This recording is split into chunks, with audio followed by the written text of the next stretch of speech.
No, sir, I don't like it.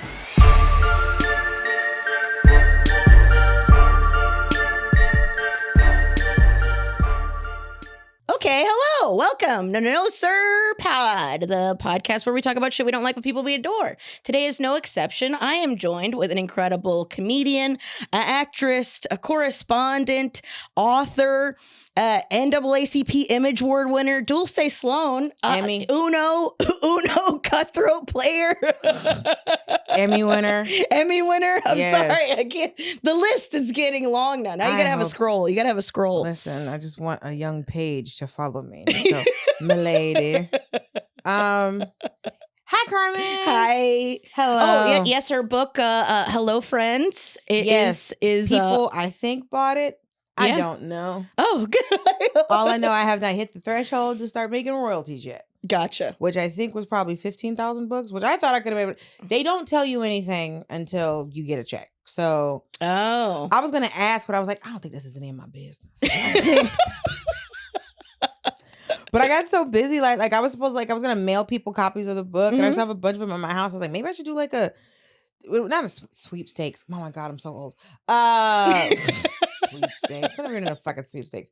Like what is it? What is it? I'm so sleepy.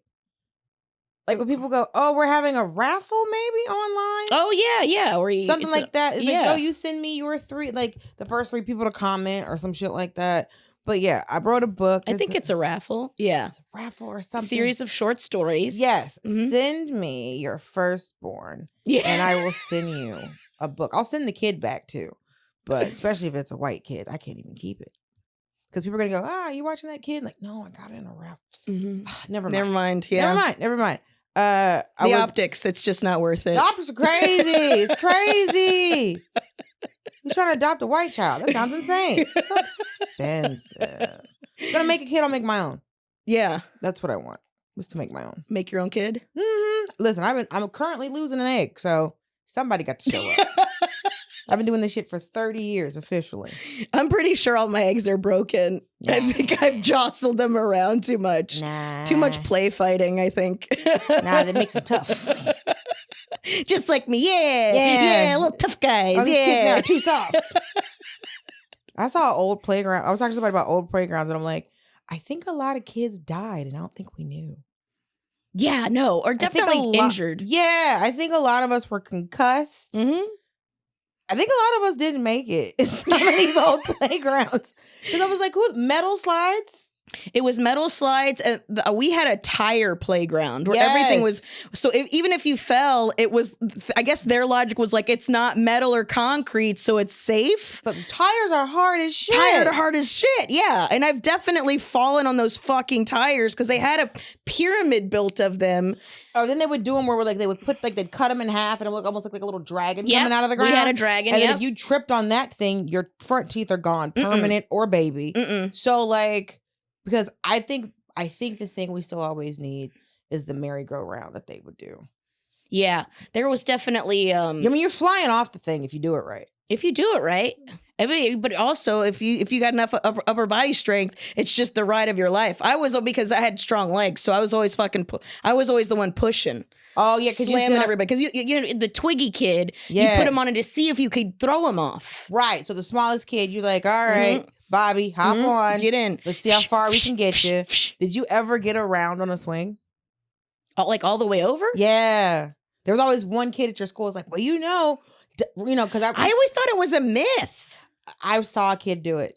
No fucking it was way. Scary as shit. It's some kid Rusty or Dustin, one of them. Of course, that checks out. I met an adult Rusty in Montana last week, and I was like, thank God. One of them made it. Listen, I said, or like there was like threads or something. I was just like, what happened to all the Rusties and Dustins? Mm-hmm. Because like, they were always trying to flip the fucking swing. Always. I'm telling you. A rat tail was going to do it. If rat tail didn't get over, then there was no way it was going to happen. But he got over and you just saw him a little bit in the sun. But the scary part about it is that the swing goes slack a little bit once it gets over. Yeah. And then the scary part but he was holding on. He did this shit all the time. Wow. I just happened to be there that day. I was at summer camp and I was just like, you're nuts. And one of the counselors was like, please stop. Because the other ones would try it. Because the thing is, once you got close, because here's the thing you don't realize is that you're gonna flip. It's so scary. It's like, because once you see him do that, you're like, no. It's the top because where that slack is. Yeah. If you don't have enough centrifugal force going out, then you're just gonna fall down and hit that pole and hit straight down. Yes. So you have to be going fast enough because when you see this action where it's like he's almost over, that's the scariest part. Yeah, because that's where you're like, you ever watch that show Recess? No. There's a show Recess, and it was just like, man, them kids. I was like, so basically, like it's like, you ever seen like Craig of the Creek? I think I remember Recess. Was there a chick with like pigtails that came out sideways? Spinelli. Spinelli. So, that show, it's like, one, I don't remember Recess as a kid. Two, I was like, how long was y'all's recess? But like, because there were so many groups of different kids. So there was like the Ashleys, which I think instead of Ashleys, I think we might have had. Did we have Ashleys? No, there was Lindsay. Oh, we had a bunch of Lindsays. I wonder if that's a generational thing. It must be because we did have a bunch of Ashleys. No, we had a bunch of Jennifers. We had a bunch of Jennifers, and this girl Lindsay was, and so you have to refer to all of them by their last name. Mm-hmm. So there was like, but it was various background of girl named Jennifer. Yeah. And then one girl who was always with them, whose name was Lindsay, but we just called her by her last name just by default. Right. Because it was like, well, because there's like. We had a bunch of Angelas too. There was like 4 or 5 Angelas. Yeah. Where'd you grow up? Chicago? No, Florida. What? Angela? Yeah. We had a bunch of Jessicas. We had a lot of Jessicas. Jessicas, Jennifers, Lindsays, and Angelas. Jessica was having a moment. Yeah. I said to somebody, I was like, if you're a woman of a certain age, the first boy you have a crush on was named Chris or Brandon. Mm-hmm. And he was always on the basketball team. Chris, Brandon, or Adam were the 3. Adam. I don't know any Adams. We did have we had a couple of black dudes that had white girl names at my high school. What? So there was like a black dude named Kelly, there's a black dude named Ashley, and there's a black dude named Courtney. But growing up, it was always white girls and black dudes named Courtney. Yeah, I only ever knew a white chick or a black, and only a few black dudes. But that was who was named Courtney. Yep. And I remember a black girl named Courtney in college, and we were like, "Tell us more." What? How did this happen? Did your parents know you were going to be black? Yeah, did they think you were going to be a boy? None of my and then business. You surprised them at the end. I'm just curious. No judgment. I'm just curious. You're going to be white. Wait, just tell me more. I'm just hijacked the whole beginning of your podcast. What's going on? Hi. We just talk about things that you don't like. So, anything that kind of just rubs you the wrong way or behaviors you can't stand. This is going to get we could even start just specifically Uno. We played Uno together recently. And there was some back and forth on the rules of Uno. And granted, a lot of times people play games and the games kind of evolve outside of what the paper says. So to the point that there's this Uno game now called Uno No Mercy, where they have included stacking when we've been stacking the entire time. We were doing a comedy festival together. 10,000 laughs? 10,000 laughs. And I was, I just saw Ian Carmel. He was the one that he remembered it. Because it got so intense. Well, here's the genius of the hotel, right? So, mind you, the bar closed at 2? And there was 20 comics. We're all still up. Yeah. And the hotel goes, okay, instead of y'all making all of this noise in the lobby, we have a banquet room. Right. You guys take your party. We just went. So there was upstairs. It was still lobby. It was a 2-story lobby. And so basically, so you don't make noise in the rooms, and so you're not in the lobby. Go up to this level. Go up to this level where there's a big table up there. Y'all can sit up. It's we can play Uno. It ends up being 15 of us, almost playing Uno. And so we sit down. And everybody with varying degrees of knowing how to play. Right. So everyone varying degrees of knowing how to play in various backgrounds. And we sit down and the black people go, okay, how are we playing? And the white people went, what? Yeah. And then there's got to be a liaison that goes, they mean, are we stacking or not? And then there was like, what is stacking? Right. Yes. And then we have to, and then the black people had to come together and go, well, how are we stacking? Yeah. Because some people stack and then some people didn't grow up in a good way. As in, you are a feral human being. Because if I ever see you, because it's just like, well, all the yellows. No. The game would be over so fast. Duh. That's the whole thing. It makes no sense. Sir, I'm a Christian. Let me tell you. Also, I saw one of my friends try to put 2 draw 2s and a draw 4, and I said, I will fight you. Yeah, that doesn't make They're any like, well, sense. it's 4. And I'm like, we're not adding cards together. Yeah, no, this isn't. These aren't flashcards for addition. I'm a college graduate. Emmy Award-winning Dulce Sloan does not stack a 4 on 2 draw 2s. What I don't understand is you asking me, because I've only received it this way. Somebody goes, can I put a 2 on a draw 2? Why would you be able to do that? And it's like, oh, because they're both 2s. And I was like, but that doesn't make sense. But one is a 2 and one is a draw 2. Also, you didn't ask me to put a 4 on a draw 4. Mm-mm. Well, what? Well, I don't have a 4 in my hand right now. Well, those are wild. Yes, they are. So you're saying that you can't do a thing because it doesn't make sense. I'm a good person. Don't make me be this way. Say things that make sense. Right. Yes. Logic. So we have to talk about the rules. Also, I do notice that white people are very pressed about yelling out Uno. Mm-hmm. Before like if someone's gonna throw their card down. I've never played like that. So it's now if you have 1 card in your hand and don't say Uno before your turn is over, I'll do that to make you draw 2 cards. Mm-hmm. But trying to say Uno before you throw your card down, trying to say Uno before I say Uno, I don't play like that. Well, that doesn't make, none of us are going to know. And I mean, I guess unless you're advertising that you only have 1 card. Right. You know, because I guess that's the sneaky part of it. Right. And then so I was playing with a girl I was friends with and she was like, Uno. And I was like, what? And she's like, well, I said Uno before you said Uno. I said, I don't know what we're doing. Mm. I don't know what you're doing. I don't play like that. Yeah. And she's like, well, that's how you play. And I was like, who plays like this? Mm-hmm. Because if you throw your card down, don't say nothing. I say Uno, draw 2 cards. Yeah. Or it's like to prevent you from winning. It's not that I know you only have 1 card before you know you only have 1 card. But I see you only have 1 card. So if you throw down your other card, then I go Uno because you're trying to say Uno before I say Uno. What the fuck are you doing? Yeah. So I think it's a way to make people. I don't understand this rule. I've never played that way. So people get very upset, and I'm just like, well, you can. Bye, girl. We're not. A friendship over the dumbest shit. I mean, she's like, well, I don't want to play anymore. And I was like, great, you play weird. Thank you for your service. I could teach you the right way to play this game, though. So we're in this big, it's like 15 of us playing. Mm-hmm. And it's very much a game of the black people know what's happening and the white people are leaning and going, I don't. Can I do this? And it's me going, no. I can't say I don't play spades. I never learned. I know kind of the rules, mm-hmm. but my mother didn't teach me how to play because she never wanted me to get in a fight in a kitchen. Gotcha. That's fair. Because I have seen grown men mm-hmm. get close because my mother can play spades very well. Nice. And she's hurting grown men's feelings. Yeah. In my Aunt Kissy's kitchen in Richmond Heights, Miami. So I've seen grown men get very upset playing this game. I've seen people get very upset and very aggressive playing this game. Mm-hmm. And so I guess whatever energy I would have had towards spades, mm-hmm. I guess I have the energy towards Uno. Mm-hmm. Because a lot of people go, listen, I thought you were smart.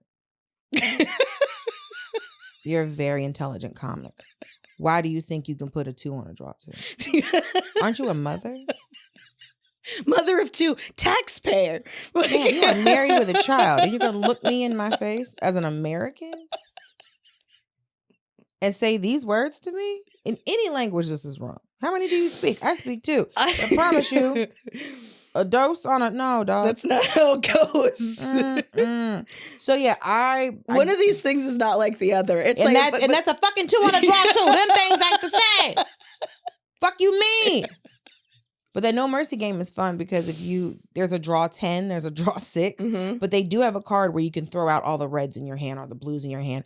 Also, the new Uno cards, because the colors sometimes are very close, and like these like places like, oh, we're having a games night, but then you can't see what the colors are because the blue and the green are similar, just because eyesight. Yeah. And some people have red green color blindness, and that's two of the colors in the game. Yeah. I think as primary colors. They have symbols on the top now. Oh, okay. Cards. So I think it's a square, a circle, a triangle, and a diamond. Got it. And each color is represented by each one. So they're like real cards now. Well, it's just turning Uno cards into regular. Well, what they did, it's very tiny on the top of the card. Oh, gotcha. So it's like this is a red 7, and then there's a tiny square at the top. So it's not like Suits. It's a tiny square at the top. But I'm actually going to play Mahjong tonight. I've gotten into Mahjong. Nice. I've never played it in person. But I played it countless hours on a desktop computer from 1998. See, that might not be real Mahjong. That might just be a matching game. Oh, for real? Yeah. Like I've tried to play Mahjong on the computer. I was like, what's happening? And then I learned how to play real Mahjong. I was like, this wasn't the rules the whole time. How is it different? So in Mahjong, there's like 7, 8 different suits. Because the thing is also, there's rules for spades are confusing to me. Yeah. Because you literally have to count people's cards. And there's only 52 cards in a deck. But there's like 100. And depending on how you're playing, there could be like over 100 Mahjong tiles. And for some reason in my brain, I can keep up with those better. Because you see everything. Yeah. Everything's right in front of you. Yeah. Everything's right in front of you. And then there's your hand. You can't see other people's hands, but you can go. But like, there's a rhythm to the game. So basically, the suits in Mahjong, it's like you've got these, there's just like because I don't know all the words in Chinese, there's the character tiles. So it goes 1 through 9. Yeah. But here's the thing, it goes 1 through 9. And then there's 4 sets of those. Oh, shit. So it's like trying to count cards when they have 6 decks. There's like 160. Yeah. So it's like trying to count casino cards. Right. So it's like there's the characters, and then there's called dots, and then there's the bamboo. And then all those go 1 through 9. And then there's winds that are north, south, east, and west. And then there's 4 sets of those. And then there is a green dragon, a red dragon, and a white dragon. And then there's 4 sets of those. Okay. And then so there's already way more tiles than I think any computer version absolutely. that I've played. And then there's the flower tiles. And so those aren't for gameplay, those are just for point systems from the way that I play. Okay. And so if you pull a flower, then you just hold that for like an extra point, and then you have to pull another tile that's a gameplay tile. Gotcha. And so basically it makes you draw, but you keep the point. You keep the point. You put the flower over to the side, because once you like build up so like, like Crazy Rich Asians, or like Joy Luck Club, where like you shuffle all the tiles, called washing the tiles. And then same with dominoes. Right. So I don't know how to play. The day that I found out how dominoes is played. Yeah. And you're just matching ends to ends. I was like, why are y'all so aggressive with this? I mean, I would say the same thing about spades. I would say the same thing about any of these games. Any of these things, why y'all so aggressive? But it's like, are we playing, just seeing grown men slam these things down. But it's just like, but aren't completely you, but you random. Slam it, you don't even get to pick. But you slam it, and then you go, and let me just put this 6 6. That okay. Choo choo. Right. It's like choo choo choo. Because that's what happens. They slam it, and then it's like that's what happens, right? Yes. Every time. Ha! Nonsense. So I guess it's probably just how aggressive people can get over a the game. Silliest games. I know that one time we were playing at the Cellar, and Yamanika was like, let's play for money. And I was like, how do you do that? Play Uno for money? Yeah. I couldn't figure out how to do it. Yeah. I mean, you pay every time you pass, or I guess you just pay every time. That's why I said no. Yeah. I was like, I don't. She's like, it's like a pot. And I was like, for what? Yeah, I don't understand. I don't get it. I'm trying to pay every time you pass, or every time. Because poker, you just win a hand, right? You just win each hand. And then there's a pot. It goes into it. If you're playing like, No Limit or something like that, everybody's they're betting for each one. So unless you're talking about, I bet I'm going to beat your hand. But that even, I don't know. I don't know how you would add money. Pot situation. Yeah. But I was like, yeah. We're just, everybody puts in $10 and we see. We're already aggressive when it comes to this. Yeah. Why would you want to put money on the line? Yeah. I was like, somebody's going to die tonight. What are we playing with, spot pay? Like, I know y'all got cash. Yeah, we all have $25. Sorry, it's Saturday. We all have $100. Yeah. We just got paid for our spots. Yeah. Nah, No. we're already loud in here. Yeah. When there's no money involved. It's like a sports enthusiast putting money on their favorite team. Like that, it just heightens the insanity, which is unnecessary. I can't say a thing that I do hate is DraftKings having the gambling addiction warning after their commercial. Yeah, I mean, the most disrespectful. It is. It's like the warning is like, hey, here's a new drug. Also, side effects are, and then it's like death, and then anal leakage. Like it's all the way down. Your eyes are gonna fuck up. Your heart's gonna stop and restart on a regular basis. Also, and I was like, quality of life. Quality of life. You're gonna get divorced. Credit's gonna fuck up, but your skin is maybe gonna be clear. Yeah, you'll have eczema. Sometimes less. Sometimes your rosacea will be gone. So it's I can't say this since this is the middle of this. I can bury this. Baby comics. Oh, babies. Yeah. Jeez. I mean, which part of it? There's so many things that they do that as a person who's done it a long time can be incredibly annoying. Well, this year makes 16 years that I've been doing stand-up. And I'm going to do a show.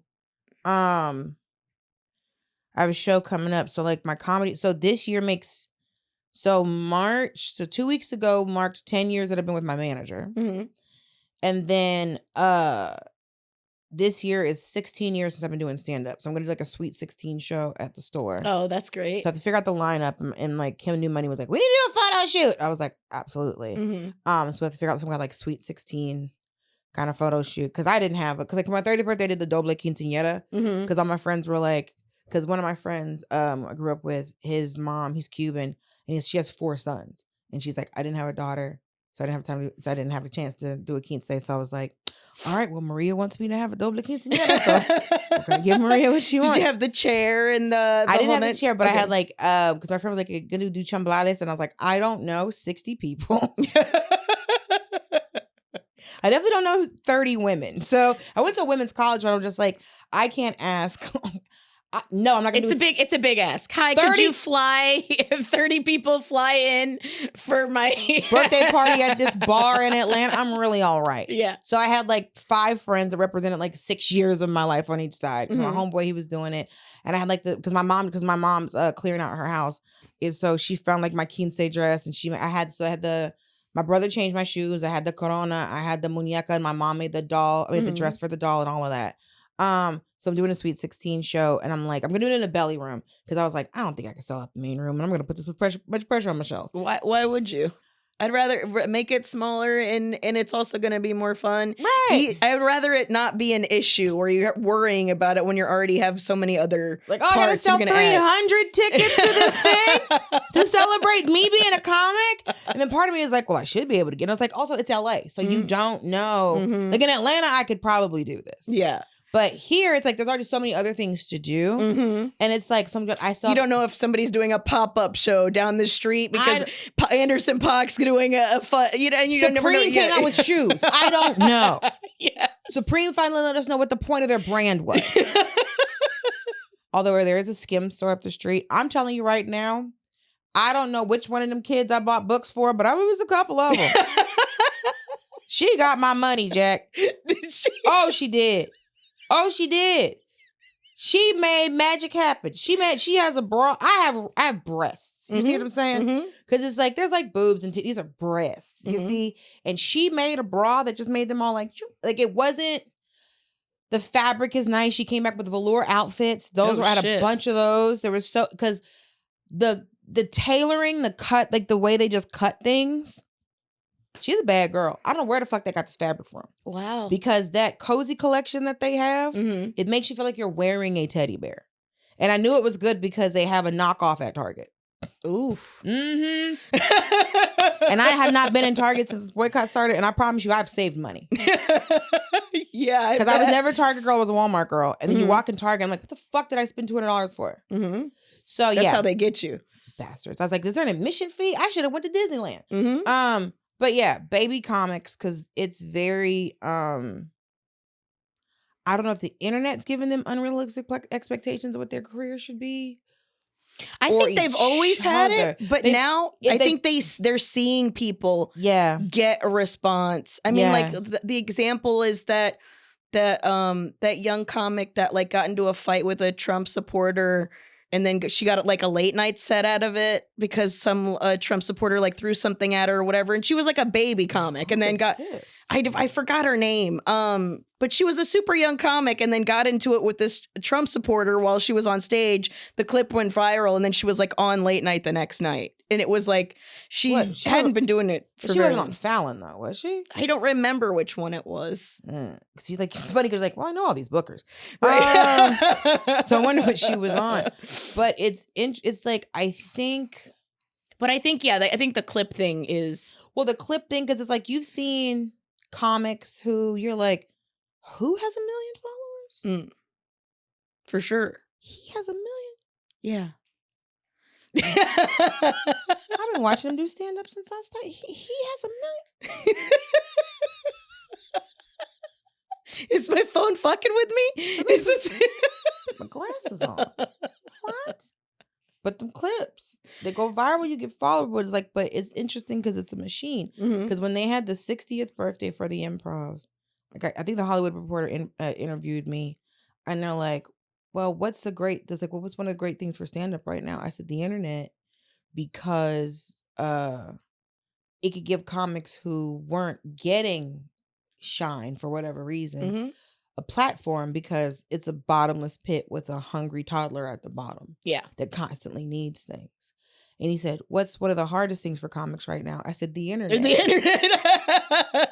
The blessing and curse. Because that it is a is. bottomless pit with a hungry 3-year-old at the bottom. Yes. And so you always have to be feeding into this thing, because it's like literally like TV ratings have gone down significantly. I was doing, I think I was doing Sherry Shepherd, and one of the producers, this amazing John, he was telling me that he's worked in daytime TV for 20-something years. And he said the ratings that are good now would have gotten your show canceled before. Yeah. 10 years well, ago. now, of course, with like casting directors, like looking at your Instagram. I mean, when no. What is it? When Randy Quaid's daughter or whatever the Quaid, the chick from fucking Stranger Things, when she's going on complaining about followers, when a nepo baby is complaining about because following, she didn't have enough. I think because it was like casting directors were looking at that, and I think she just didn't fuck with Instagram or something like that, and it was like you're talking about Hollywood royalty is complaining about the same thing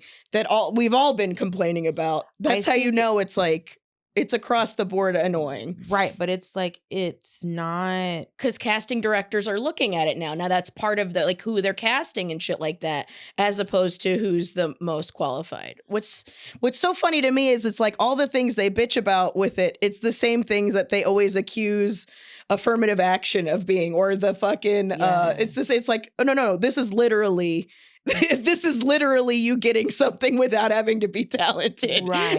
Without you having to be qualified. Well, it's when you look at just the nature of entertainment, we've seen a lot of it's people. We like to act like there's that it thing, and a lot of us try to act like that's not a real thing. And I have seen. I know a comic, he's an amazing joke writer. He's a beast. But you don't want to watch him on stage. And I know another comic who's not a great joke writer at all. Oh, I have always known I'm a better performer than I am a writer. And I write to it. Well, I think it's you have to use what you got. Well, I think it's like sometimes you see comics who are really animated on stage. I'm just like, oh, I know what this song and dance is about. But when I said baby comics, it's not, the expectations of baby comics have always been wrong because they spend too much time taking advice from each other. Yeah. That's why I always hated a scene that had a young scene, because then there wasn't anybody. There's no grown-ups here. Yeah, there's no grown-ups here for you to see what this looks like. That was why I felt fortunate when I started that there were headliners. There was an entire corporate structure. Right. There was adults in the room. Yes. Because sometimes you get somewhere and you're just like, oh, this is the Lost Boys. Okay. Yes.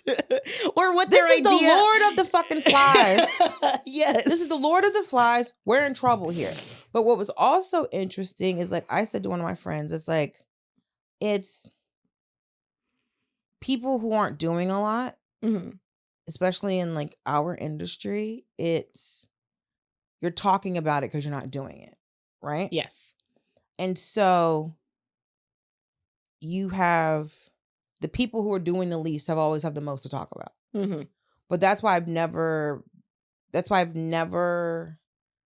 agreed with the phrase "those that can't do teach," because if you can't do it, how are you going to teach me? How? Yeah. I've never done brain surgery. Have no idea. I have a theater degree. Yeah. I'm not going to teach it. There's no way I'm walking into John Hopkins and being like, okay. Now, what you want to do is not kill him. First of all. First and foremost.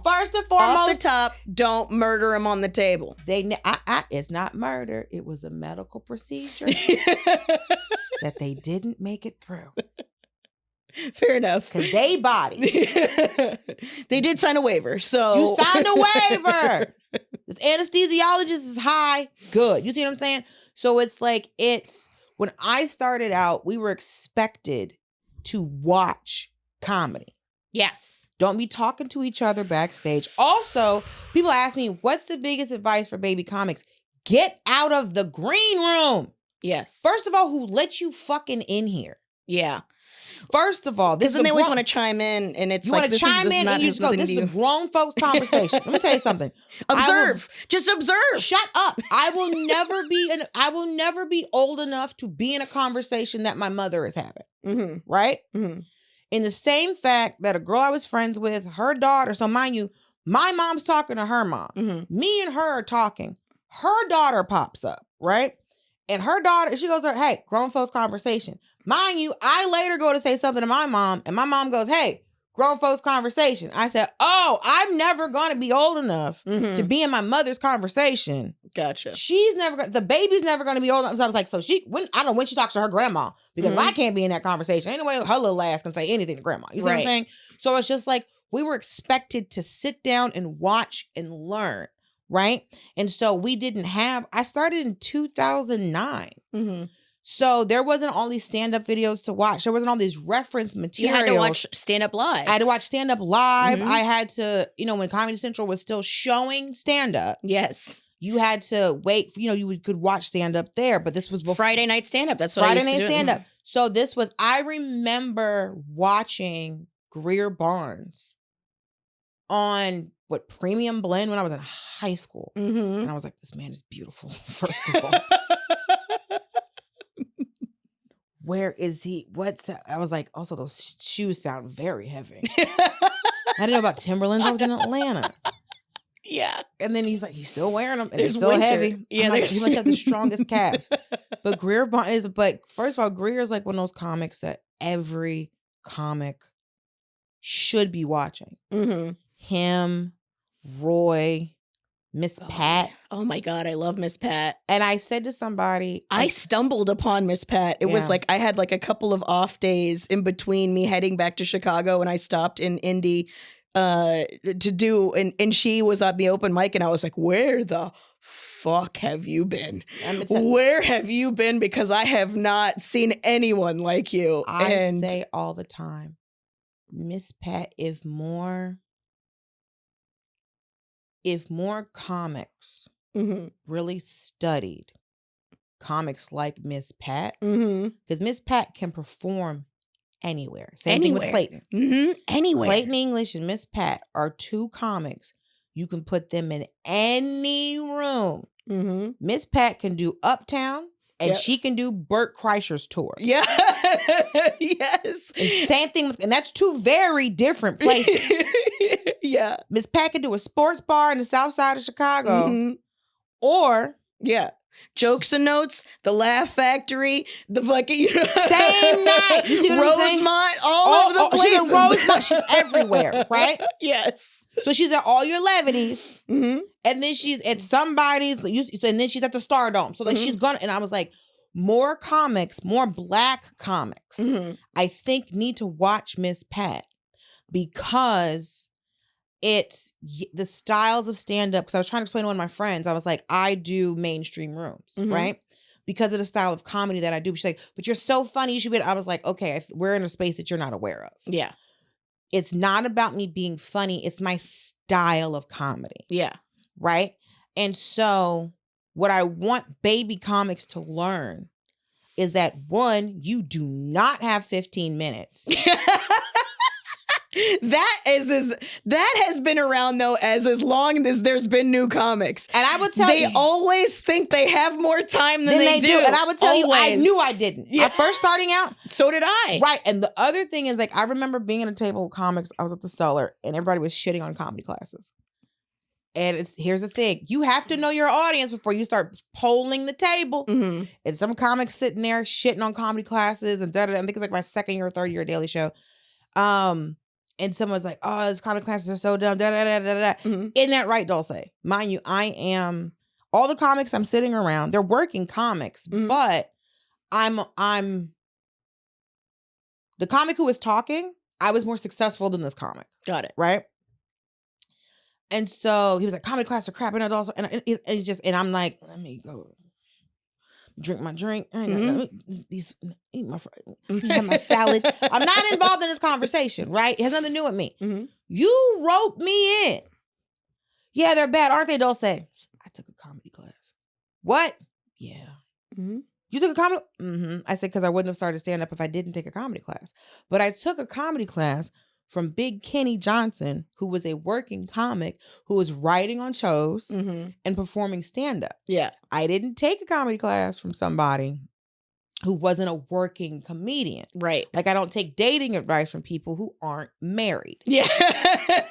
Yes. Because this is a blind leading the blind situation. Right. Well, and I think that's part of the I think where that is when it becomes a grift. What you know, there is somebody. Oh, there's grifts. Yeah, I think that's where that like negative connotation. Yeah. Where it's like, it's the acting classes where it's like, well, he was on The Young and the Restless, and I was like, is that show still on there? Like, if your last credit is Murder, She Wrote. Yeah. I'm not saying you're not a good actor. Now it's an acting history class. Right. This is how things work. This is a 101. Right. Because now you're teaching me. Here's the thing. You're teaching me things. Yeah, it's like reading the comedy Bible now. Judy Carter doesn't have... They're still like, have a gimmick, wear a goofy hat on stage. Like, there's still dumb shit in there where it's like people now, regular people know what the rule of 3 is. So you might have to deviate from that. You can't do it the same way from 1983. And so, I mean, it was a great year. But we've all had to realize, it's like, so for me, we're all figuring out, like, okay, the industry is changing a lot. And fast. Very quickly, because there was really no pilot season this year. Because every year people come out in February for pilot season. And I was asking my manager, he said, usually they would shoot anywhere from 100 to 3. They used to shoot 100 to 300 pilots a year. The entire industry as a whole, 100 to 300 pilots a year. Usually closer to like 3. This year they shot 15, maybe 20. Oof. So, the entire industry has shifted. No single person owns the internet, which, growing up in a capitalist country, to find that no single white man went, let me go ahead and own that. The fact that Bill Gates, Steve Jobs, all those men that came up with Microsoft. I mean, that's why they're all friendly now, is because now they all own pieces. They all own little parts or ancillary parts of it. So that's the closest they can get to owning it. And that's why we can get into fucking net neutrality if you want to. That's why all of them want that. But it's their way of being able to control it, to own it. That's why they don't want us to have the freedom that we have on it. Well, the thing is, it's just like, remember, because I was saying to somebody, it's like, the internet used to come to your house on a CD. And it would make that noise. And so it's so interesting. So now we have this space, but it's just like, one, it does allow... Honestly, baby comics should be more educated about stand-up than I was when I started. Well, that's where my issue is with the baby comics. They have more resources, but also you have the ability to look at all these interviews from comics from decades and know that what you're saying, one, is stupid. Yeah. And two, it's already been said 900. That's the thing. I'm 900 times. We've I'm already so- said to you, watch comedy, get out of the green room, stop talking to each other all the fucking time because you're giving each other bad advice. And I'm not trying to end the cliche of if the blind is leading the blind, then somebody has to be the dog. Yeah. Right? Mm-hmm. Both of you fuckers don't own a dog. Yeah.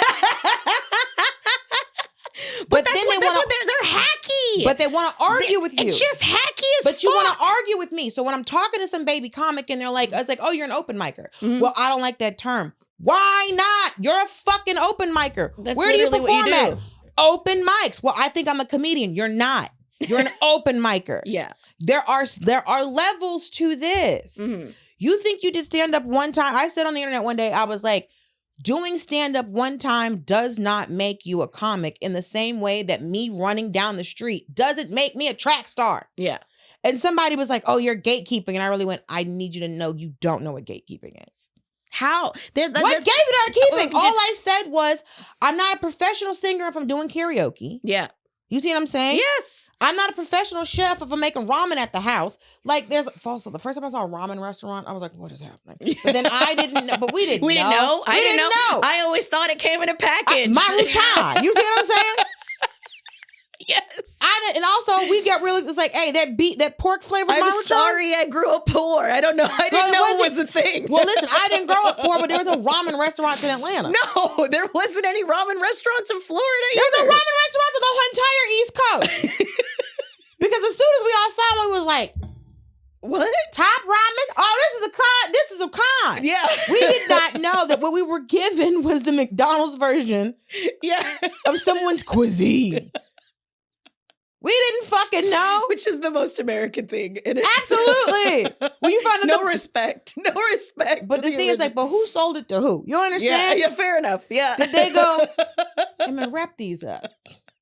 We've been doing this for years. But they have instant ramen in their country. Yes. And then somebody must have been on a trip. Like, I realized this is one of those military things where it's just like, you mean to tell me? We ain't got this over there? Let me call Mr. You know what?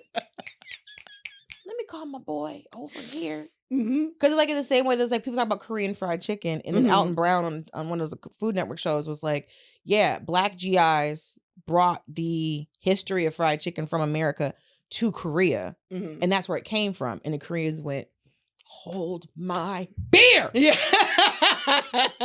Hold my makgeolli, hold my soju. Yep.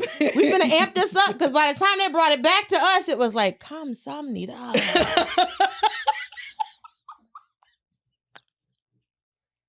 Thank you. Yeah, thank you so much. This shit goes. It's This is a beautiful thing. crunch. Oh, the crunch is so good. Nigga, gracias. The crunch is Bless so your worth family it. for the next 100 generations. Oh my gosh. See, that's what I would talk. That's like cultural collaboration. Yes! As opposed to appropriation. Listen, let's get this together. Put this oil in this thing. Hey, Mhm. everything need to hit hot grease. We need to talk about that. Baking soda. I didn't know about the baking soda. Listen, I knew nothing. Only thing I know about baking soda is, I trap got music. baking soda. Right. I got baking, yeah. I'm supposed to be whipping it up with something. That's none of my business. It's a good family show.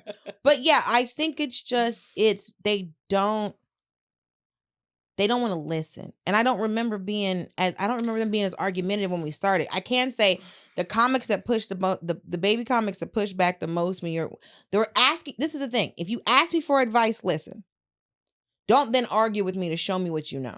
Yes. Because I've been in conversations with people and they're just like, well, and I said to one person, I was just like, you can't know more than what you asked me about. Yeah. Because Why- if then you why are you knew, asking then me? why'd you ask me? Then you should have just volunteered information if you wanted to say the thing that you wanted to say. I don't like when people do that in general. In general. In just general. So it's one, I don't like devil's advocate because the devil don't need no help. Mhm. But also thriving currently. living a great time. Currently in positions of power that he dreamed of. It's like one day, and it's all coming together. Oh, look at the double Satana work. is killing it. Listen, even Kris Jenner is looking at the devil right now going, sir, you working too hard.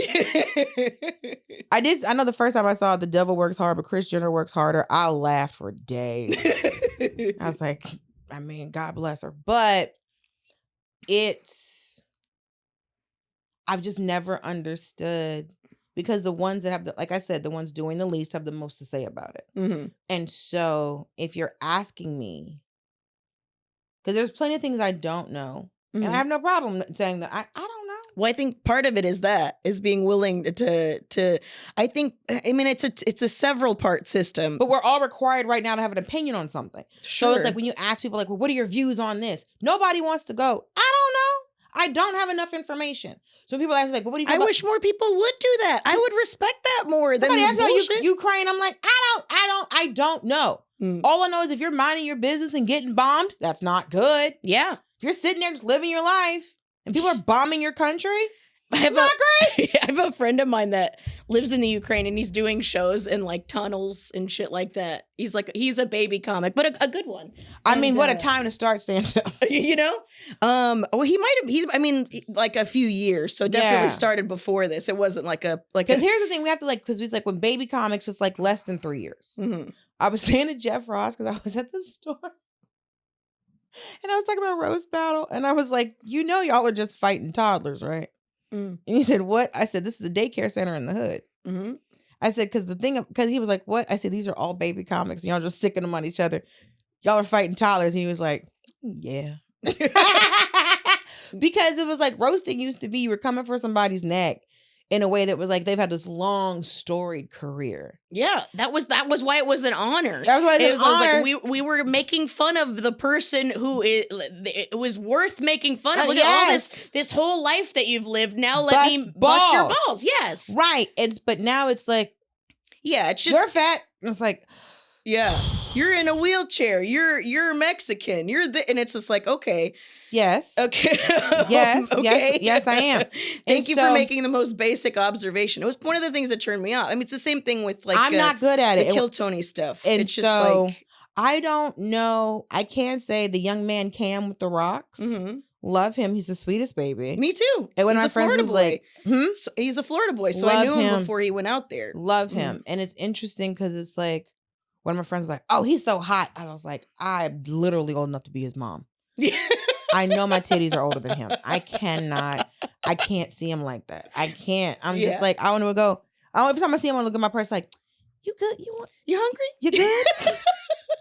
I'm doing the auntie thing. Every time I see him, I'm like, please, for the love of God, wear a condom. Please, for the love of God, wear a condom. Please don't let these bitches get you down. Well, not only that, it's don't try to, here's, I also want to say my pet peeve is that people think once you get on TV one time, you rich. That's it. Yes.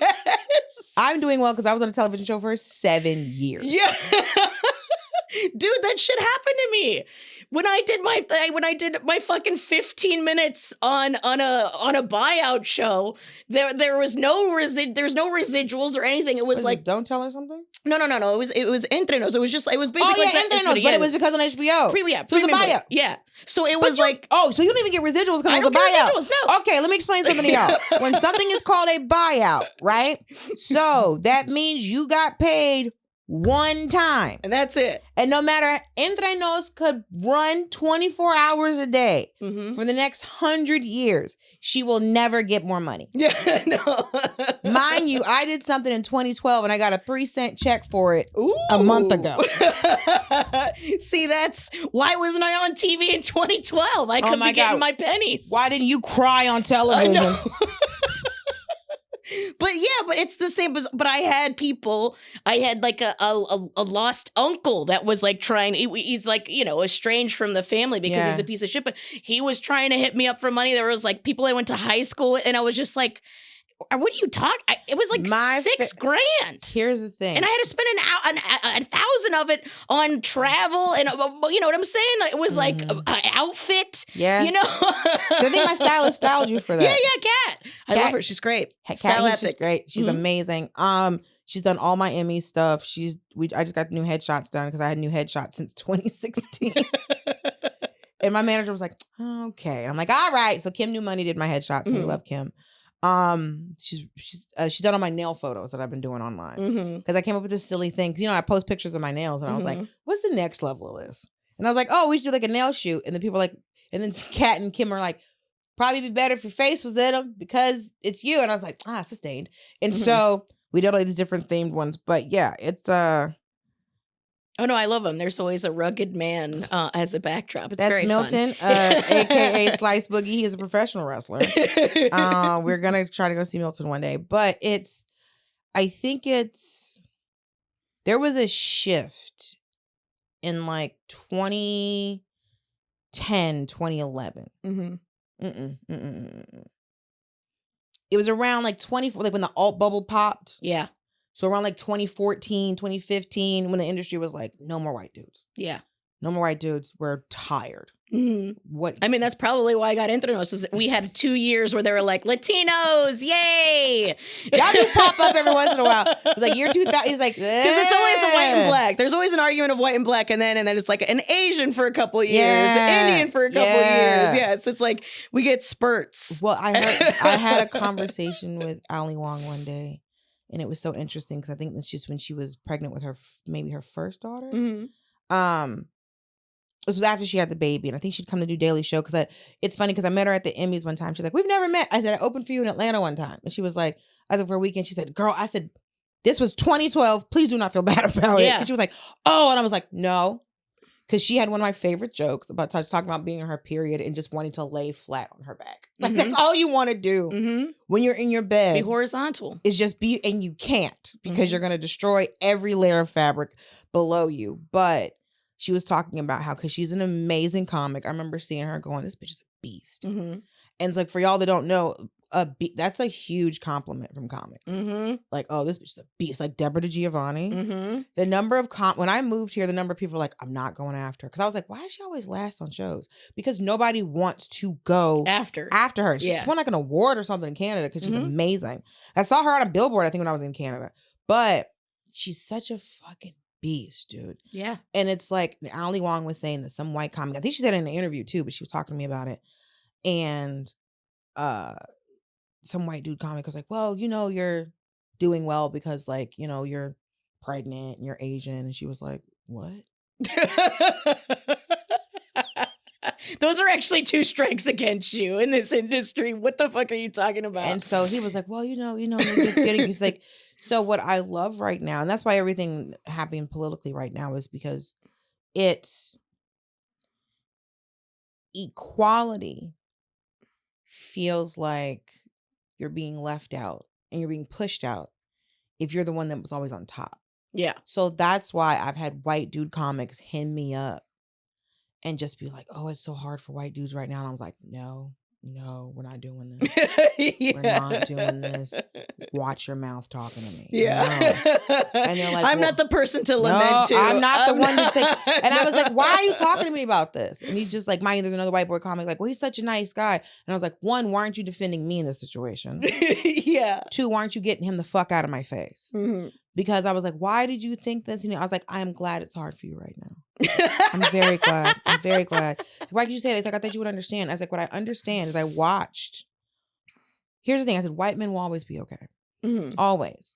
Y'all took over the planet and built it up for you, right? It's just harder to be mediocre is all it really is. That was what I said. Yeah. I said, here's the thing. I said, you, specifically you, worked. I had to work twice as hard to get half as much. You worked half as hard to get everything. Right. And now that you're being asked to work as much as everybody else, it doesn't feel fair. Right. Because you didn't have to work as hard as the rest of us. Before. So that's now new work. It's new work. Right. And so now, because the thing is, it's always going to be some white boy. It's always going to be that. But the fact that the rest of us are being included. Yeah. Does not, and that's the issue. It's like you feel like just because other people are being included, someone's taking your spot. But Well, you that's like- feel like that you are owed you feel like just because you got into something, that your spot is guaranteed.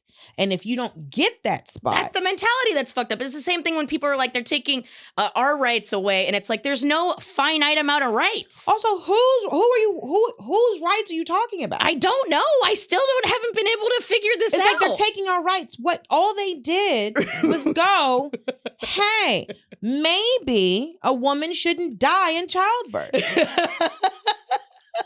Maybe, just maybe. So like I have a theater. So I started 2 years ago.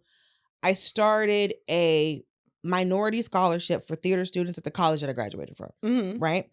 Because there was always an issue keeping minority theater students in the program. Mm-hmm. Because there's always an issue. It's super frustrating. Yep. Right. And I came up in a theater program and I quit.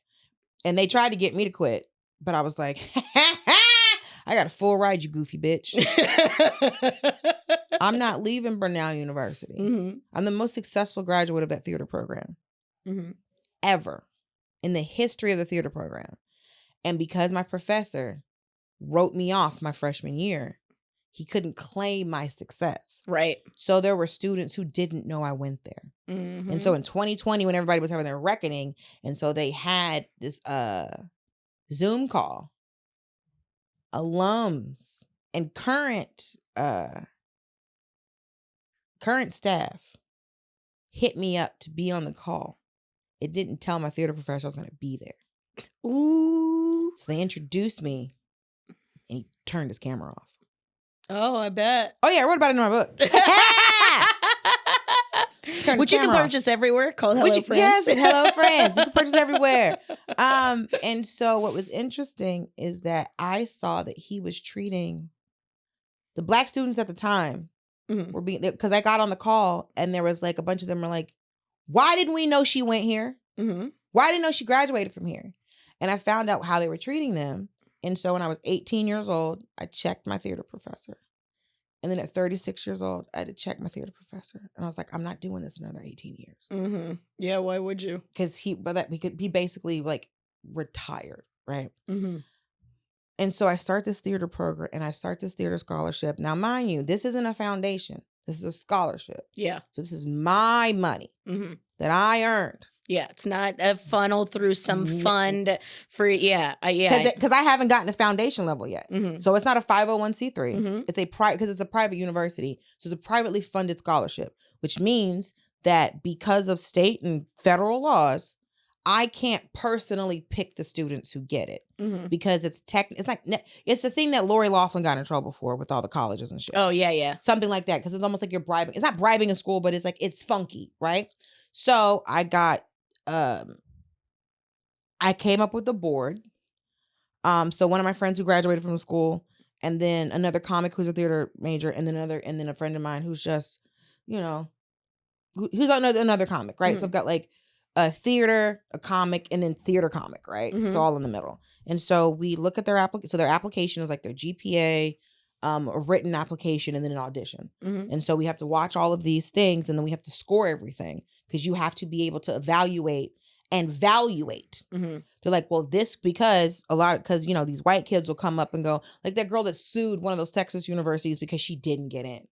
Right. And then they can just go, this is why you didn't get in. And so you have to do the thing of like, this is why you didn't. You got to have the receipts. You got to have the receipts. Why you picked. Right. So I had to make a Google sheet about like, and these are these are all the things that they had to hit. And so, but we do a meeting with them. And so as opposed to so it's like we're giving them money, but also it's job preparedness. Because when I got out of school, there was a lot of things I didn't know because my theater professor was a prick. 1, 2, it was they would have working professionals come and talk to us. Because there's certain things that happen, like for now, and they're like resumes and stuff.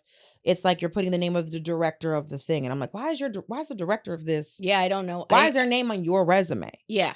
But I think it's a way to, one, I guess, to go, okay, did you hire this person? Da, da, da, da, da, da. Yeah, it's harder for you to bullshit. Yeah, I guess that, right? And so we have like developmental, like, so two so they have 2 meetings per semester, like that's in Zoom. Mm-hmm. And so I had like, so I have like actors come and speak to them, or I was trying to get one of my friends who was in casting, like a casting director. I want managers and agents to talk to them so they get out of school with a realistic view of what's actually happening Right in their now. industry right No, now. again, because that's the other thing Not too. like 30 years ago. So I'm sitting there going, hey, do y'all go to SETC? Like they really don't do SETC anymore. I'm like, all right, auntie's talking, I'm sorry. Mhm. Or with the resume thing, I'm like, again, auntie's talking, I'm sorry. Yeah. This was the way that it was. But you also have to remember, I was in school. Because we were talking to them, I said, we were in school when we had the great change Mhm. from the black and white headshot Yep. to the color headshot. It was such a big deal. It was a scandal. It was a huge deal. So we have our last meeting with them. And so the also my college loves hiring alumni at the school because you Mhm. know how the school works, right? Mhm. And so my on campus, like the person who runs it on campus, the liaison, she told me, well, here's what happened. I said, okay. Because of what my scholarship is called, because the Minority Theater Scholarship, Mhm. because of these new things that Trump is doing, if I give out the scholarship again and don't change, it's either I have to stop doing the scholarship or change the name of the scholarship Mhm. and let every student be able to apply to it. Mhm. Or if they don't eliminate all, they call it exclusionary scholarships, Mhm. even though they're inclusive scholarships. Yeah. If you don't change the name, and I keep doing this, Even though the only reason the scholarship exists is direct. Yes. By being excluded. That's the only reason the fucking so I have scholarship to exists. open that up to all students. Right. And if they keep, and if the school, here's the fucked up part. If the school or any university in the country keeps any of these like minority scholarship programs, Mhm. if they don't change the wording or change the rules, you will lose your ability for your students to file for FAFSA. So no student at your school can get any Pell Grants or FAFSA. So no federal loans, no student, no fucking financial aid, nothing if you keep these scholarships. Do you know what they are using to enforce this? No. The Civil Rights Act. Oh my God. So then, so the Civil Rights Act. So you remember how Cory Booker just did his low-key filibuster? And I say low-key filibuster because it wasn't an actual filibuster because he wasn't filibustering against a specific law. Right. He was protesting, right? And he spoke more than Strom Thurmond. So when Strom Thurmond had the record for the longest filibuster of 24 hours and 18 minutes, do you know what he was filibustering about? The Civil Rights Act. He was trying to get them not to pass it. Mind you, had a whole black child the entire time. Also financially supported her. Everybody knew he had this kid. Everybody in South Carolina knew his kid had this kid. Everybody knew. Yeah. Right? I don't even know if he had white kids. I'm sure he did. I've never heard of them. So don't know if they fucking exist. So now I can't give out my scholarship. So the same thing. So they're using the Civil Rights Act because it says you cannot discriminate against anybody based on race. And they're saying because it did not specifically say people of color. Yeah. Now they can use that same law and go, you can't exclude white people from getting these scholarships, even though you have these scholarships because people of color could not get scholarships. So for somebody, so it's really somebody pissing in your face and calling it rain. Oof. It's truly what it is. So now I have to put my scholarship on hold. Because so the kids that got it are sophomores. Because we only give it to, because before it was freshmen. So can't you just be, I mean, this is Here's fucked up. Can't you just change the name and do it how you want to? You can, but if we get caught, because here's the thing, I let all the kids apply, but then only kids of color get it. Your white child can pop up and now go, why didn't I get the scholarship? And then now you have to give numbers. And you have to give the proof as to why the white child did not get the scholarship. So I have 4 kids that get it. 2 of them graduate this year, and then 2 of them become juniors next year. So since they already got the scholarship, I can pay for their scholarship next semester. But I can't give a scholarship to a new kid. Oof. So they can keep it because they already earned it. Mm-hmm. But I can't give out. See, that also seems weird too, that you could get a scholarship again if you already have it. Because you should be able to have to do it to a new kid. Well, I can. It's either so like I had a minority theater scholarship when I was in school, but I had to audition for it. But once I got it, I had it till I graduated. I didn't have to keep applying for it every year. I just had to maintain a certain GPA. Got it. To maintain. I didn't have to keep auditioning to get the scholarship every year. Because at my school, once you get a scholarship, you don't lose it unless your GPA fucked up. Gotcha. So I got a scholarship, but it was all based on GPA. It wasn't most like, scholarships are based on GPA. Yeah. It wasn't. So like I didn't have to audition, is what I mean. Well, I had an because a performance-based scholarship. So I had academic scholarships that I was just like, oh, my GPA was fine. So my mom found something. I was on a dean's list my senior year, and I was like, shut up. No fucking clue. And so they made because my mom would keep those letters from the school. So she sent me. So she had on one of her files, and so she sent me a picture, and she was like, "This was when you were in the dean's list first semester, in the dean's list second semester." I was like, "Girl, what?" Because they sent it to the house. I was like, "Am I really doing this well? Are they paying attention?" I didn't know I was doing this good. Because you gotta have like a 3.5 GPA. I never had a GPA that high in high school. Yeah, but also I went to a liberal arts school, so it was very. It was like they were grading on 5. Well, it was. I went to a small women's college too, so I had a Spanish class one semester that was just me.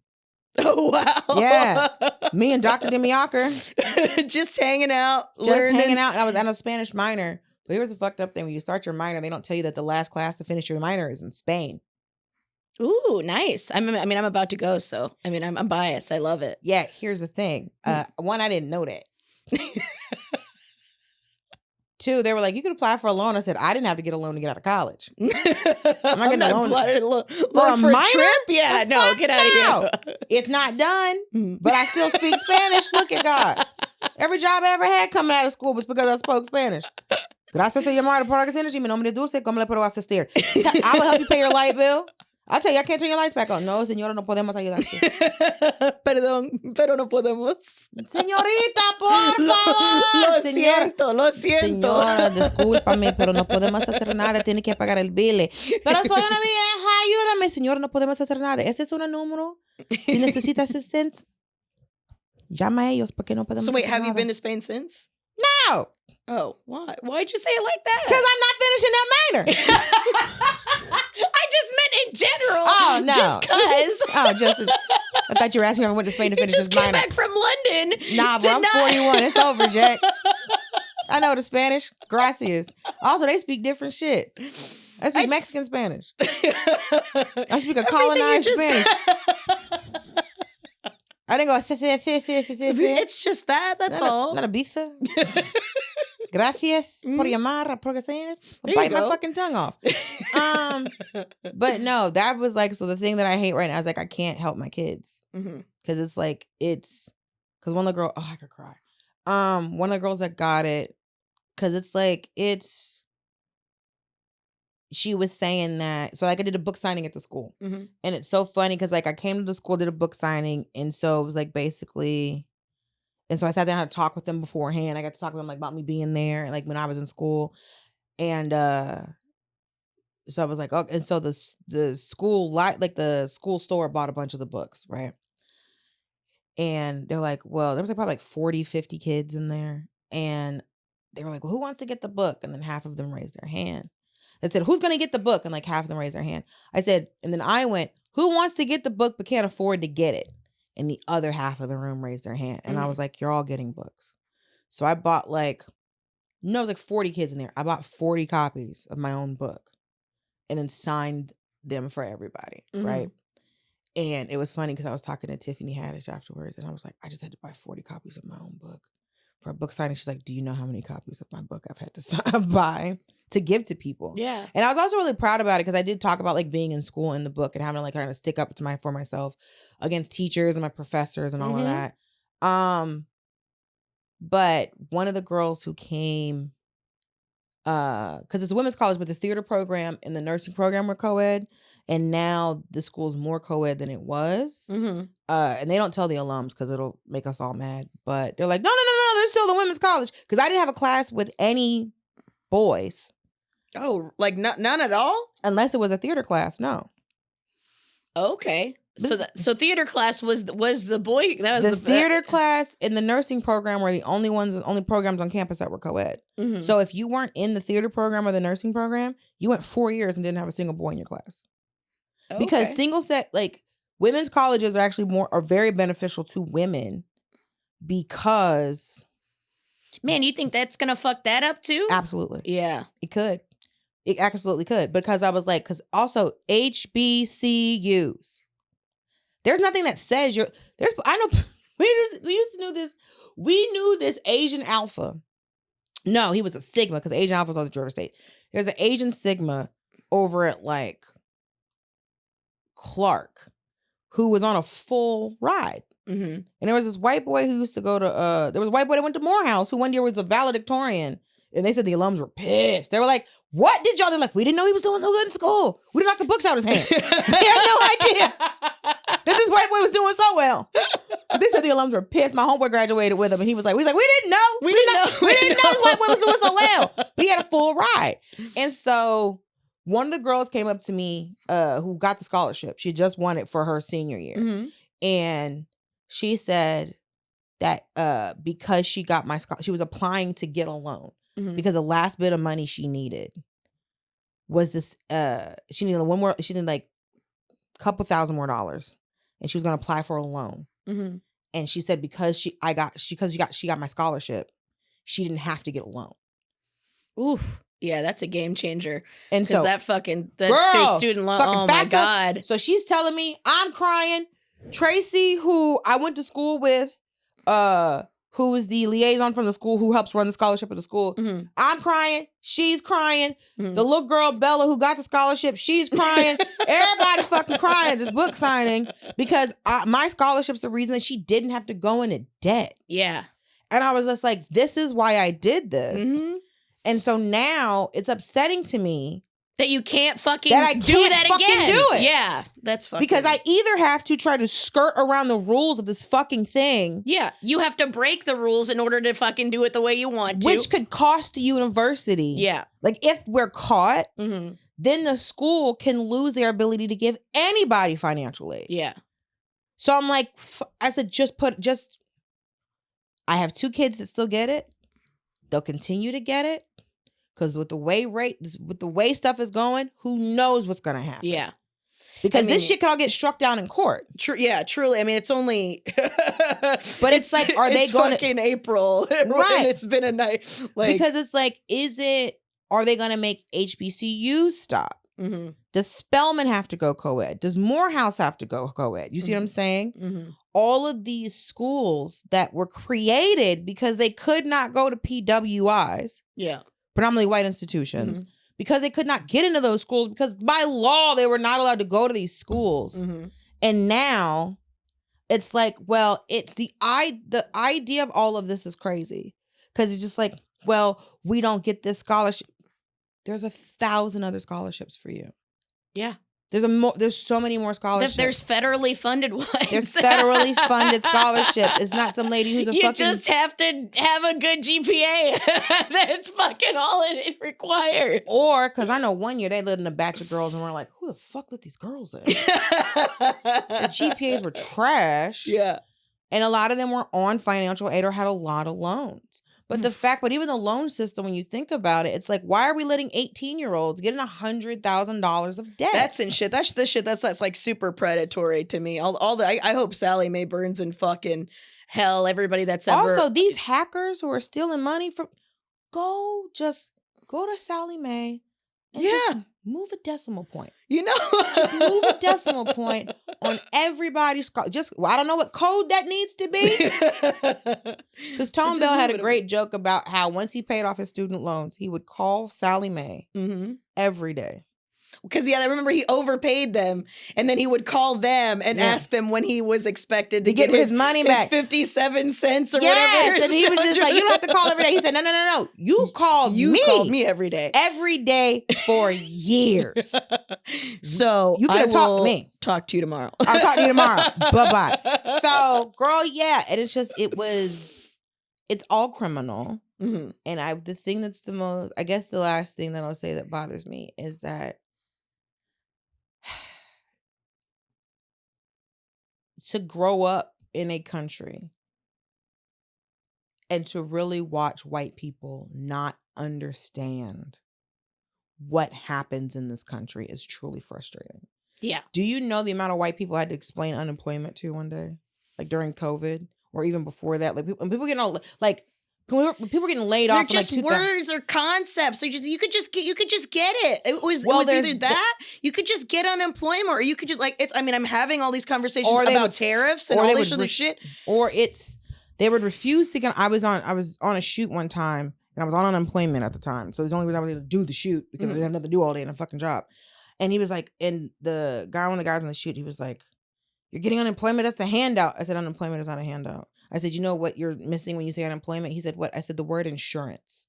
He said, "What?" I said, "The federal government set up a program when they came up with, I think they came up with unemployment at the same time they came out on Social Security. Mm-hmm. If you lose your job through no fault of your own, that's why if you quit your job, you can't get unemployment. Mm-hmm. The number of people that I've had to tell, well, I just quit my job and get unemployment.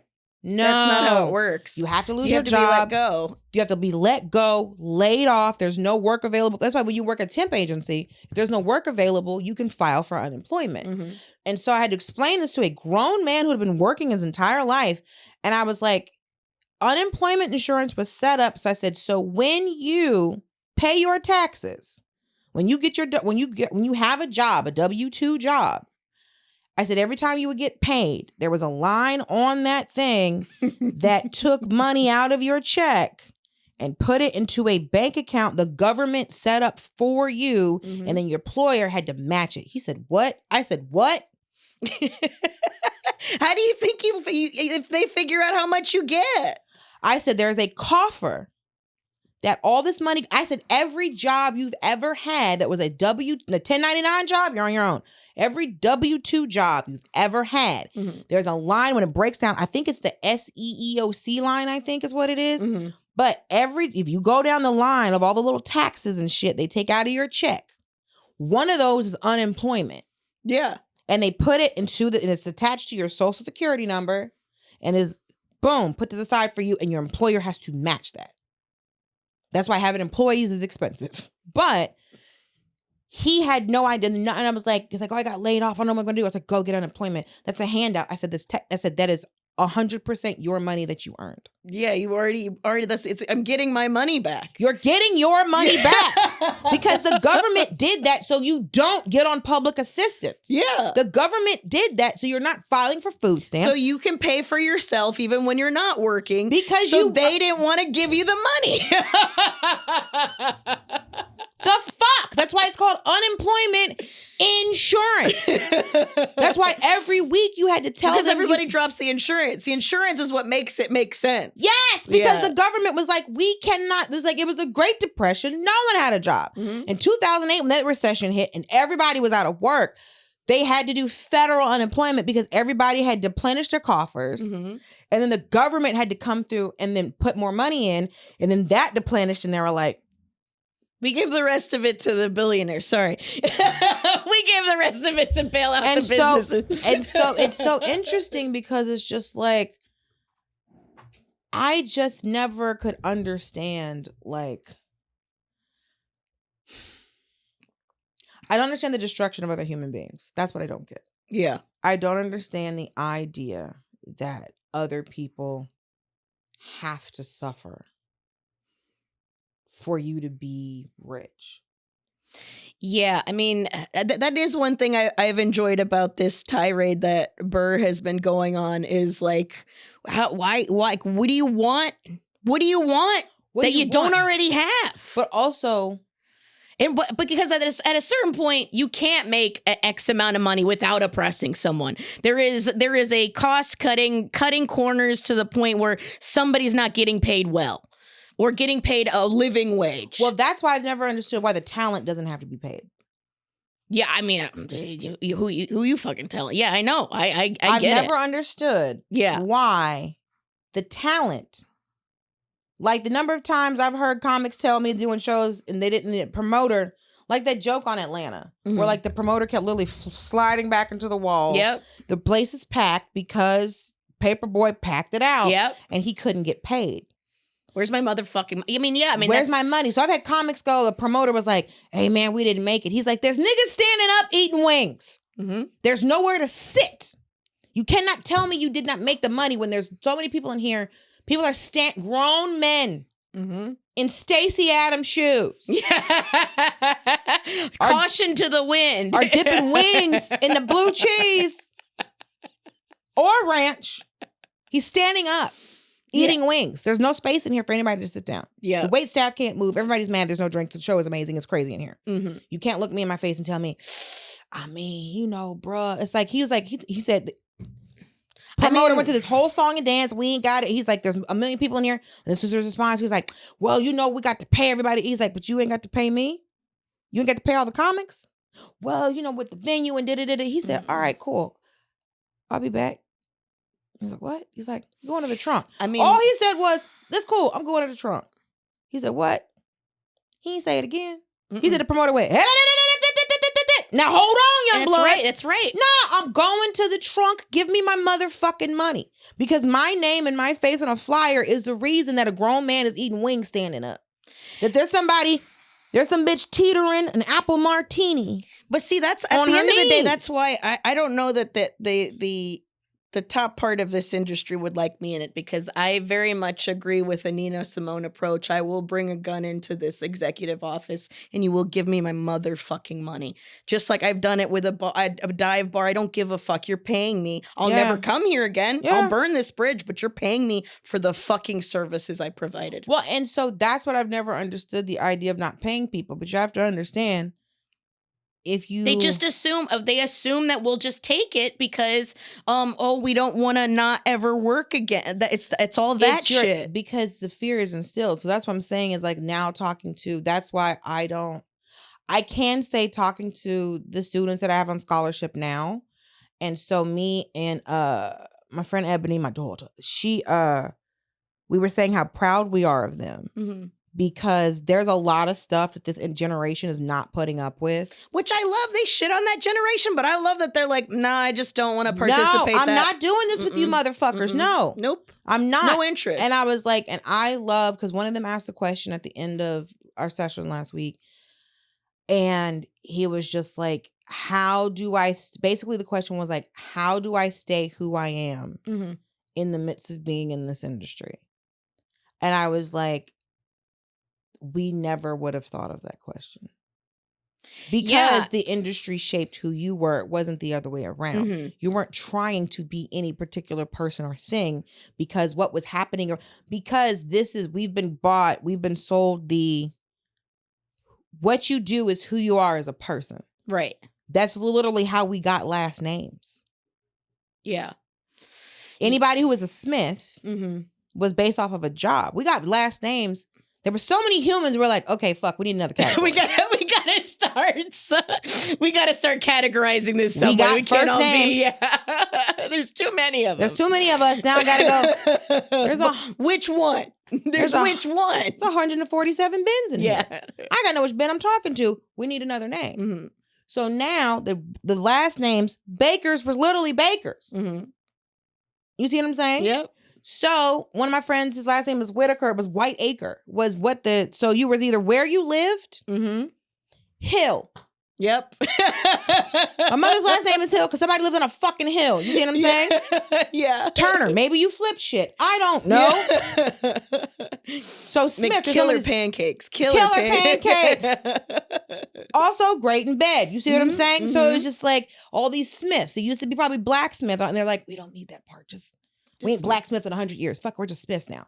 So when you're going through all of that and you're coming to this place, you're just like, there's so many people. We have to figure something out. Mm-hmm. And even there's always been this like lower group. And there's always been people that had to provide services. Mm-hmm. And it's also working outside was always work that was looked down upon. Right.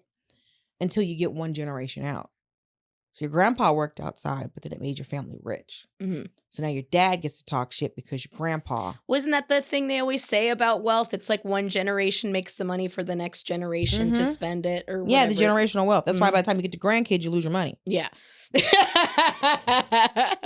now in the second generation, they just been rich the whole time. It didn't work outside. It didn't work outside. It didn't do this shit. That's why I did really love the Chris Rock story he did about with his daughters about forcing her to get kicked out of school so that she could learn, and now she's like what's it called? She's a fencer and like speaks 4 languages, and he thinks that if he would have like just let her act like a rich kid, that she would have never been as good of a, she would have turned out worse. And which I do think is true, but I'm grateful for how I started working when I was 9. Because I started my own business when I was 9. And somebody was like, "Oh, it sounds like you had a bad childhood." I was like, "No." I mean, I used to sell candy and shit. Like, I mean, it's like there was also in the 90s, it was like, you're a kid, you got a job, right? Yeah. It was like the 90s was the era of the kid. What was the kid entrepreneur? It was cute. It was cute if a kid had a job. It wasn't like the depression. Like I'm working at a factory. I'm not. You had a little hustle. Look at you're a little business person. This isn't a cotton gin. Like I'm not. This isn't a jeans factory. Yeah. I'm not coal mining. Right. I'm selling. So it's like we worked in this. Like my mom made clothes and sold hair at this flea market when we lived in Miami. And so she'd do my hair, and I'd have little outfits on, and I would see, these booths where people like selling toys, not like high end toys, but like little cheap, wholesale toys. And I'm watching grown men selling children's toys. I'm a kid, and I'm like, who could sell toys better to kids? Another fucking kid. So then I asked my mom, "Hey, I want to start selling toys," and she said, "Okay." And she took me to the wholesale place, and I picked out my inventory, and then she put little serial numbers on the back. That's what my mom did for me with the candy. It was the same shit. Yeah, got me a receipt book and a Sam's. Yeah. So when I tell people I'm fucking exhausted, I'm fucking exhausted. I'm tired. I worked illegally till I was 15, and then worked at a grocery store. I have worked my entire. 1 year I had 11 W-2s. Oof. And I was like in my 20s. Jesus. And the tax man was like, "What do you do?" I was like, "Live, motherfucker." Because my mom was always telling me I have multiple streams of income. I used to have a jewelry business. Now I have a lip gloss business. So it's just like, my mom was like, you need multiple. It's very nice too. It's good. Thank you so much. But my mom was like, you need multiple revenue streams. So like, because we put up the picture. So it's gigglegloss.com. It's a family, but my mom packs all the orders. So, and it's still like, I know it can be more successful. So buy the gloss. Buy the book. Buy the book. Because I am buy Dulce's new toy line that's also coming out, which is an homage to her first business. Yes. Come see me on the road, please. Because it's like DulceSloan.com. DulceSloan.com. But it's like, I'm not on Daily Show anymore. And so it's back to 2016 me when I moved out to LA the first time. And it's like, we're just trying to get jobs and hustle and hustle. I'm in a better, because like before when I was here, it was me doing colleges. Right. And now I'm doing clubs. Like I was just in London for a week doing a Soho theater. And Jay Whitaker came with me as my feature. And like out there, because I had to add him to the show, because I'm like, I'm not going to England for a week by myself. Yeah. And then we got back, and then we were home for 3 days, and then we were in Montana. And so, and we're back for a little bit, and then he's in Guam right now. So he's overseas. And then I got to go to, I'm going to Moon Tower. I've got shows at Moon Tower. And so so now it's not colleges, it's me being on the road, but it's like, it's being on the road in your 40s is different. I'm like, I'm on I definitely plane. don't do it the way I did when I was in my 20s, but sure. But I'm also more comfortable now. As in, like, if I miss a flight, I can afford to get another flight. I haven't missed a flight, but it's just like, oh, this hotel's not good. I can go to another hotel. Yeah. I can get a better rental car that a 6'2" man will fit in. Yeah. Yeah. I'm not folding him up into a Prius. You see what I mean? I'm getting the rental car that I want. My new rental cars cost way more than they used to when I started going on the road. But it's I mean, that's not just the car upgrade. also it's the gas. Yeah. But it's now I can bring somebody with me. Mhm. I started bringing somebody with me. So I'm just like, you're not alone all the time. Yeah. Or with some random person that you don't maybe get along with or that isn't That good at their job. That happened very rarely for me. I just meant that they weren't good at their job because that's been the big complaint for people who don't bring people is yes. part of the Part of the reason you bring people is like, I remember the reason I'm friends with Eagle Wit is because I was doing these shows in DC and the feature was awful. Mm-hmm. He had more merch than he had jokes. Oh no! Oh no! Way more merch. We call those flea market comics. Sustained. Mm-hmm. And so the manager of the club was like, "Hey, can you let him do 7 minutes?" And I'm like, "I'm already dealing with this whack ass feature." Mm-hmm. And I was like, "Man, I don't know." And he's like, "Listen, he's really funny. Just let's put him up." Right? We were doing 6 shows. Mm-hmm. This was the second show. Mm-hmm. Right? And so I give Eagle so by the time the third show happens, that's when I give Eagle, because I think we got to wrap up. I give Eagle, like, I'm like, you know what? Let's just do 7 minutes, right? I give Eagle 7 minutes. Let me guess, by the end of the weekend. Oh, no. I give Eagle 7 minutes, right? This is the first show of the night on the,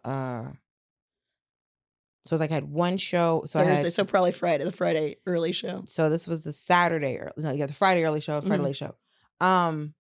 This was the early show. No, this was the early show on Saturday. I can't remember what the order was. But I said to the manager of the club, I was like, Eagle's my feature now. And so I didn't go in the green room and I had to and that dude had to pack up his shit and walk past Eagle. Because then Eagle did the next 3 shows. Mm-hmm. And so Eagle's so funny. He said, "Man, I love Dulce. First time I met her, she made me $1,000.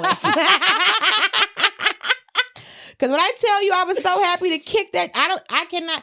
That day I didn't know his name. You don't know his name to I this still day. don't know his name. I know he was taller than me, but that's not hard. I'm 5'4".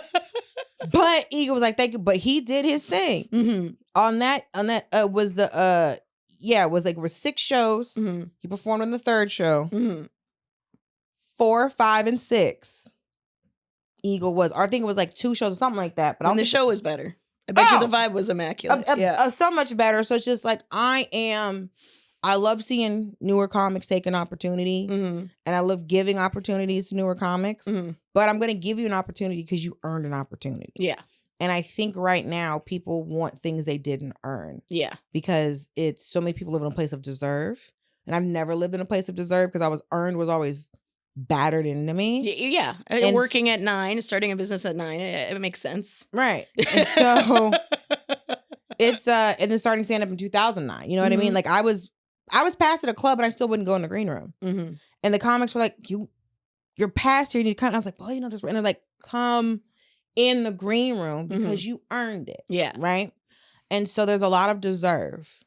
And when I hear comics that live in this place of deserve, I never see them get that far. Yeah. Because it's like, well, I deserve. They'll get what they deserve. I said about somebody the other day, they're as successful as they're going to be. Yeah. And one of my friends was like, that's so fucked up. He said, because it sounds nice. Mm-hmm. I said, oh, she's as successful as she's going to be. Mm-hmm. He's like, it sounds nice. But it's not. It's not. It's not. It's not, because you're working against yourself. So you're as successful as you're going to be. But I will ramble. I do apologize. It's okay. Thank you for coming on. Thank you for having me. I had a wonderful conversation. Dulce Sloan, make sure you guys go see her out on the road. Do you have any dates specifically? Oh, just dulcesloan.com. Look them all up. If you're in LA, I'm doing my Sweet 16 Sweet show 16 on the 14th of May. 14th of May. Because the comedy anniversary is the 12th. So it's the 14th of May. You should do it. I haven't figured out a lineup yet because I don't know. That's so far away. It's literally a month away. So I should have already done my photo shoot. Shit! But you're on it. I'm on it. I'm going to be in Hawaii at the end of the month. Trying to dodge that man that tried to marry me. Nice. Well, he can't afford me. But he knows You heard that. it here first. No broke dick, and No she's more sticking broke to dick. it, and I appreciate that. Listen, because my mortgage, you see my house? Like, oh, I've seen your house. Right. And it's just She's got a foyer, y'all. Listen, there's a little area, but there's like my mom, my brother, a cat, and a dog, and there's a whole home in LA. Mm-hmm. So it's like, if you can't pay this mortgage, your drawers can't be in my house. Mm-hmm. Because it's like, but like, what about love? And I say, most people get divorced because of finances. Mm-hmm. Not because somebody cheated or they fell in Money, love. sex. Those are the two reasons. Yeah, and it's just like, either we ain't fucking and you can't pay these bills, please exit the building. Change your address. But also, I think as a grown adult, you have to be able to maintain a place to live. Yeah, I've worked very hard to live inside. Why would it's a basic need. We invented indoors and was like, yep. This is nice without the rain and stuff. Man, there's so much sun outside. Just cooking shit. Just taking people out, dehydrating you. It's a nice day, but also it's nice to lay down and not have bugs and animals in your face. It is. What a time. So make sure you guys go see her so that you can help her stay inside. Please. And also, if you know any well-to-do men's. Yeah, any wealthy men looking... well-to-do, they gotta be wealthy. Wealthy would be great. Mm-hmm. Well-to-do is also good. Mm-hmm. That's like on the way to wealthy. Well, well-to-do is like, you're doing all right. Because I'm well-to-do. Mm-hmm. I'm out here, in a Whole Foods, not going, that much for cheese? Why? Yeah, I like to do that. I do that at the farmer's market. I'll be like, $9 for yogurt, but you made it yourself. You win. I also remember when the farmer's market used to be the affordable option. No, it is not anymore. No. Also, I'd rather give Sam my money than fucking Sam's Club. I hear you. But it's like, you just got these goats. Like, why I got to... I know this is like farm to table, but it feels like it is barn to pocket. Like, this milk was free.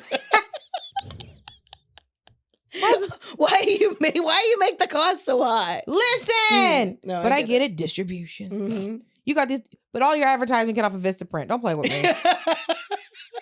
This is a stock image. You made this shit on Canva on your phone. Come on. All right. Thank you so much for coming. Thank you guys for listening. Patreon.com/NoSirPod to keep the funding going. I appreciate you guys very much. Thank you guys so much for listening. And we'll see you next week. Bye. No, sir, I don't like it.